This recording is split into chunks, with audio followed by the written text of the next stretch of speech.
변해가는 계절들을 막아줄 거란 그런 말로 너를 붙잡을 순 없지만 많은 계절을 마주친 너에게 이 마음 하나를 비춰주려 해 떠나는 바람이 마음이. Halo Mamen Kids, perkenalkan nama saya Sri Mulyati, fisioterapi Mentari Hati Nabire. Kali ini saya akan membahas tentang ADHD atau Attention Deficit Hyperactivity Disorder dan penanganannya dari segi fisioterapi.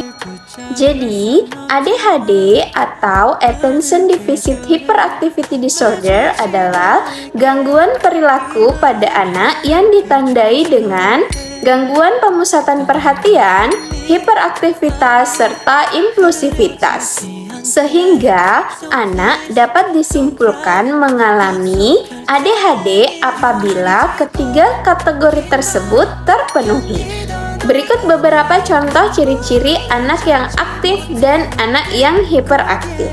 Yang pertama, anak yang aktif suka pergerakan yang terarah atau physical activity.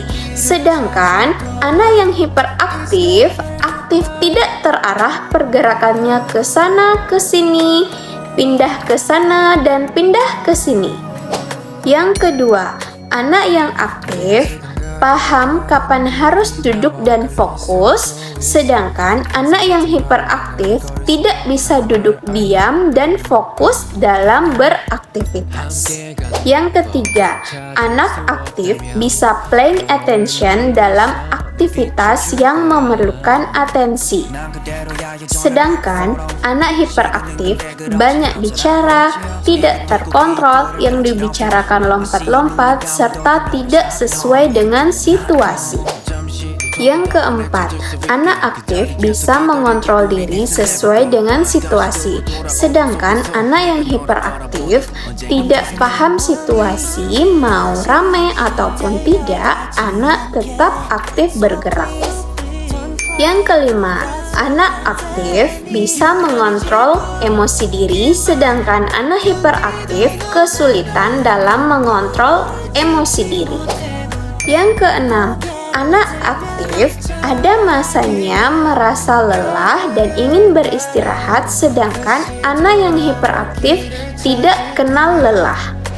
Gejala ADHD biasanya muncul sebelum anak berusia 12 tahun dan diagnosa dapat ditegakkan setelah anak berusia 3 tahun. Namun, orang tua biasanya mulai sadar pada saat anaknya memasuki usia sekolah, karena pada saat inilah permasalahannya mulai muncul, seperti gangguan fokus saat belajar dan kesulitan mengikuti teman-temannya di sekolah. Penyebab pasti ADHD belum diketahui secara pasti sampai saat ini. Namun beberapa penelitian meneliti bahwa ada beberapa faktor yang dapat meningkatkan resiko anak terkena ADHD. Antara lain adalah faktor genetik dan kondisi ibu pada saat hamil. Yang mungkin pada saat hamil ibu terinfeksi virus atau ibu banyak memakan makanan yang mengandung logam berat seperti merkuri yang terdapat pada makanan jenis seafood. Nah, kemudian apa saja sih permasalahan yang fisioterapi temui pada anak yang mengalami gangguan ADHD? Yang pertama, hipotonus postural yang mengakibatkan anak dengan gangguan ADHD mengalami gangguan kesulitan dalam mempertahankan suatu posisi dalam waktu yang lama. Yang kedua, gangguan emosi pada anak ADHD sehingga mereka mengalami gangguan spasme pada otot-otot ekstensor terang serta otot-otot upper trapezius. Yang ketiga, adanya gangguan sensoris seperti hipertaktil yang mengakibatkan anak tidak nyaman saat menggunakan pakaian tertentu atau anak tidak nyaman pada saat memakai sisir. serta tidak mau untuk berjalan di atas permukaan tertentu. Yang keempat, masih adanya refleks primitif yang menetap. Nah, Mams, fisioterapi memiliki banyak modalitas untuk mengatasi anak dengan kondisi ADHD. Di antaranya adalah Neurosensomotor Reflex Development and Synchronization, serta play terapi.